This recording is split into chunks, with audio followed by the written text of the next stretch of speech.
Bem, a gente está acompanhando aí o voto do ministro Alexandre de Moraes, presidente do TSE, o último ministro a fazer essa votação. Ele já declarou o voto dele, segue na íntegra o ministro relator Benedito Gonçalves. Portanto, o placar final desse julgamento para tornar Jair Bolsonaro inelegível por 8 anos é de 5-2. Você que está com a gente aqui no Grande Debate, viu também uma entrevista ao vivo do ex-presidente, já falando sobre essa inelegibilidade, e nós comentávamos essa entrevista aqui ainda há pouco.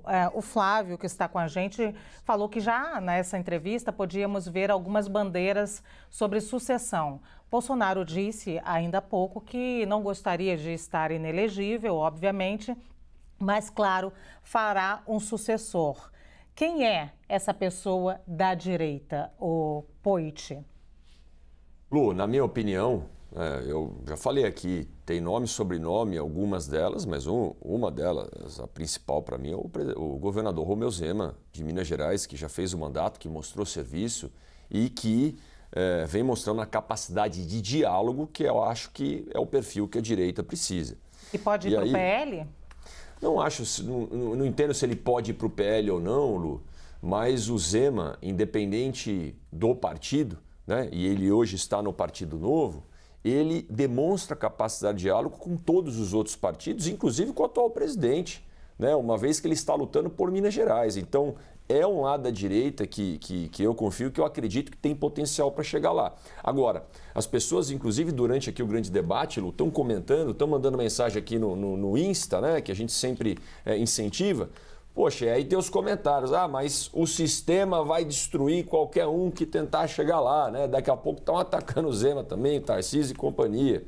Aí o outro fala assim, só vai ganhar quem o Bolsonaro indicar. Eu não acho isso, mas, de acordo com o Ian Bremmer e com o que a gente está falando agora, o Bolsonaro, Lu, vai ter um peso importante como cabo eleitoral dessa direita, né? Que, aliás, na minha opinião, é o melhor papel que ele pode exercer.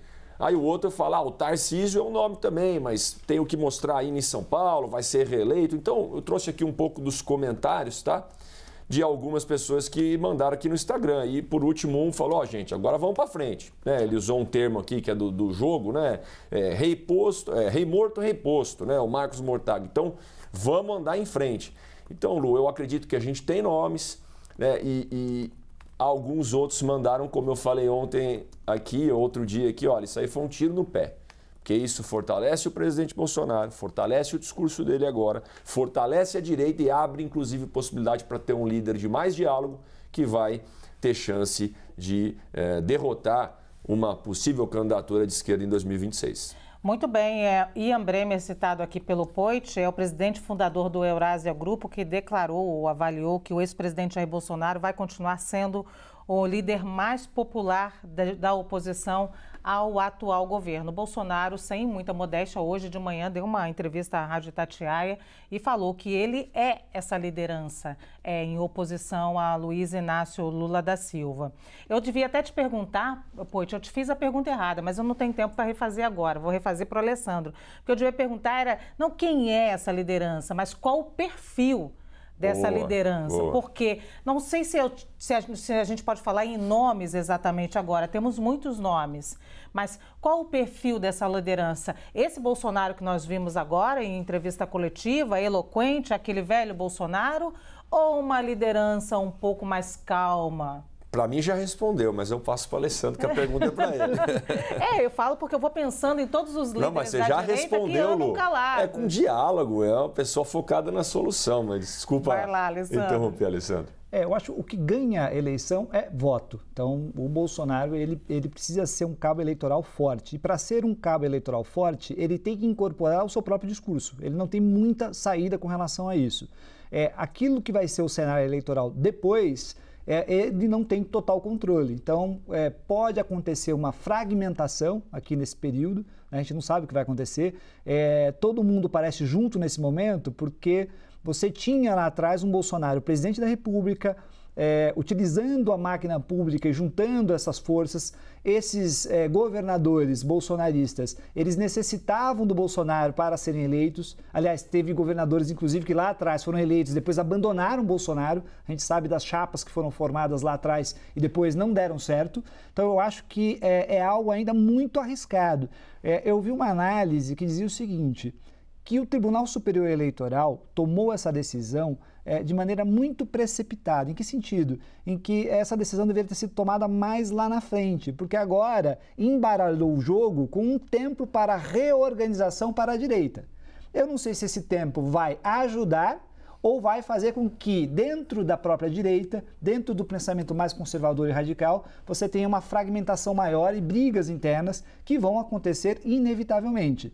Agora, o perfil de quem quer herdar os votos do Bolsonaro, como eu disse, voto é que ganha a eleição, com certeza vai ser esse perfil de extrema direita, que é o que ele está vocalizando no seu chamado. E aí você vai ter vários problemas, porque alguns governadores parece que estão com o pé na direita e na extrema-direita, alguns dialogam mais com o centrão de maneira contraditória, alguns fazem algumas críticas ao Bolsonaro, ou seja, não é um jogo fácil, ou seja, não é um jogo de damas, eu diria que é um jogo de xadrez agora.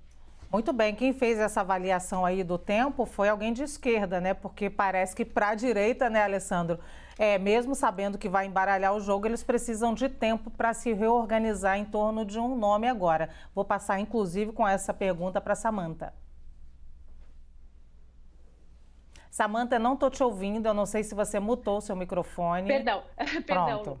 De certa forma, eu concordo com essa análise do Alessandro da questão do tempo. Né? Foi um julgamento logo no início que dá muito tempo da direita se reorganizar e pensar num nome. Eu acho que para a esquerda a inegibilidade do Bolsonaro, de certa forma, foi ruim. Por quê? Muita gente votou no presidente Lula por não gostar do Bolsonaro, mas não necessariamente por votar no Lula, justamente por esses excessos das falas do Bolsonaro que não agradavam toda a direita. Agora a gente tem um novo cenário com nomes, como falou o Poit, mas de direita, mas mais democráticos, né? O próprio governador de Minas Gerais, o governador de São Paulo, ou seja, vai se ter um tempo para a direita se reorganizar, pensar nesses nomes. Eu acho que é prematuro e nisso o Bolsonaro foi cauteloso em não apontar ninguém, ainda está tudo muito no início, mas eu acho que no momento que a gente vive, extremos não vão ter êxito, nem de extrema direita, nem de extrema esquerda. Acho que a sociedade quer mais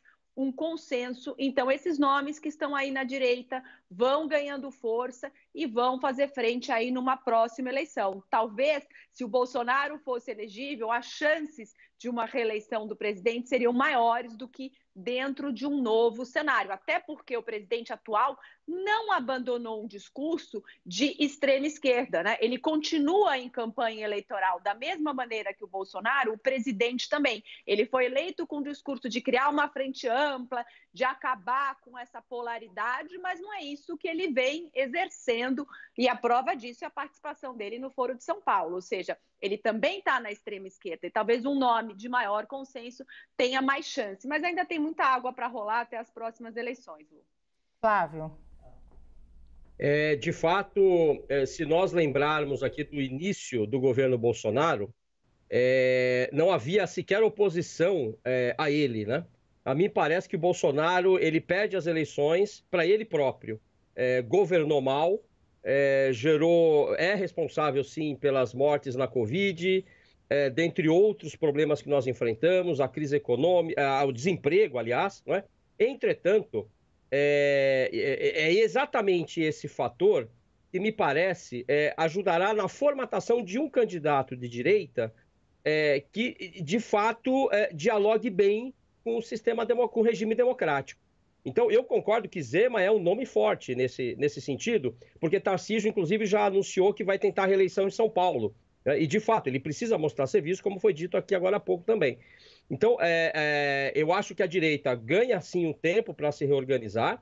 Ela vai lançar nomes que sejam mais palatáveis para a população brasileira, que está cansada, em grande parte, desses 4 anos que nós vivemos com tanta tensão, sem que possamos desenvolver os instrumentos para uma vida melhor para todos. Acho também que o centro deve ganhar um tempo aí.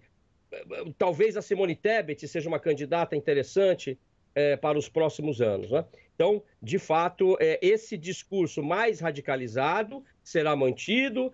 Deveremos ter esses candidatos. O Alessandro colocou aqui a complexidade das coligações no Brasil, mas me parece que o candidato mais palatável vindo da direita para a população brasileira terá que ser efetivamente alguém que saiba jogar o jogo democrático e dialogar mais, né?